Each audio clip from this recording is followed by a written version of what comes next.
महाशिवरात्रि के त्योहार हिंदू धर्म के लोगन बर भारी खास होथे। ये दिन भगवान शिव के पूजा के संग संग लोगन व्रत घलो रखथे। पर का आपला पता है कि महाशिवरात्रि काबर मनाए जाथे? चलो जानथन।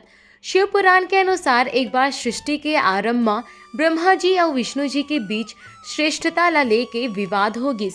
ये विवाद के दौरान एक अग्नि स्तंभ प्रकट होइस और आकाशवाणी होइस कि जेन भी ये स्तंभ के आदि और अंत ला जान ले ही वो श्रेष्ठ कहला ही। ब्रह्मा और जगत के पालनहार विष्णु दोनों हाँ युग ले ये स्तंभ के आदि और अंत ला जाने के कोशिश करिस, फिर नहीं जान सकिस। तब भगवान विष्णु और ब्रह्मा हाँ अपन हार स्वीकार करत अग्नि स्तंभ ले रहस्य बताए के विनती करिस। तब भगवान शिव हा कहिन के श्रेष्ठता आप दोनों हो, फिर मैं आदि और अंत ले परे हूँ। एकर बाद विष्णु भगवान और ब्रह्मा जी हा वो अग्नि स्तंभ की पूजा अर्चना करिस। फिर वो स्तंभ एक दिव्य ज्योतिर्लिंग में बदल गिस। जे दिन ये घटना घटिस उही दिन फाल्गुन मास के चतुर्दशी तिथि रहिस।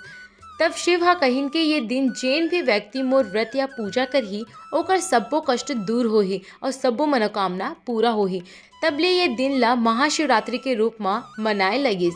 उहे यही दिन शिव जी हा 12 ज्योतिर्लिंग के रूप में संसार में प्रकट हो रहिस, जेकर नाम है सोमनाथ ज्योतिर्लिंग, मल्लिकार्जुन ज्योतिर्लिंग, महाकालेश्वर ज्योतिर्लिंग, ओमकारेश्वर ज्योतिर्लिंग, केदारनाथ ज्योतिर्लिंग, भीमाशंकर ज्योतिर्लिंग, विश्वनाथ ज्योतिर्लिंग, त्र्यंबकेश्वर ज्योतिर्लिंग, वैद्यनाथ ज्योतिर्लिंग, नागेश्वर ज्योतिर्लिंग, रामेश्वर ज्योतिर्लिंग और घृष्णेश्वर ज्योतिर्लिंग।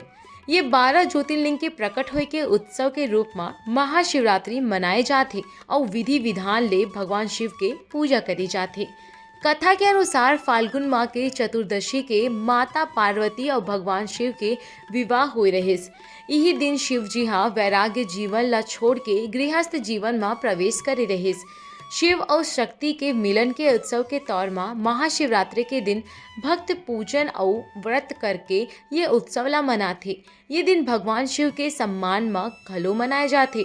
यही वजह ले हर वर्ष फाल्गुन चतुर्दशी तिथि के भगवान शिव और माता पार्वती के विवाह के खुशी में महाशिवरात्रि के त्योहार मनाए जाते।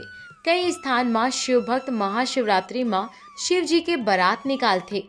कहे जाते कि ये दिन रात में जाके ध्यान करे ले आप खुद में पूरा 12 ज्योतिर्लिंग के परिक्रमा कर सकते हो।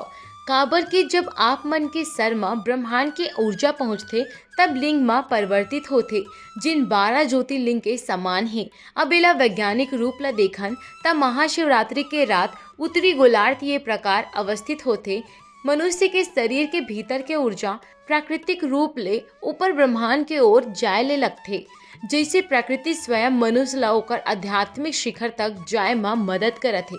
ऐसे में व्यक्ति ला महाशिवरात्रि के रात में रीढ़ सीधा करके ध्यान मुद्रा में बैठ के या मंत्रोच्चारण आदि करे के सलाह दे जाते, ताकि व्यक्ति ला ये प्राकृतिक स्थिति के ज्यादा ले ज्यादा फायदा मिल सके।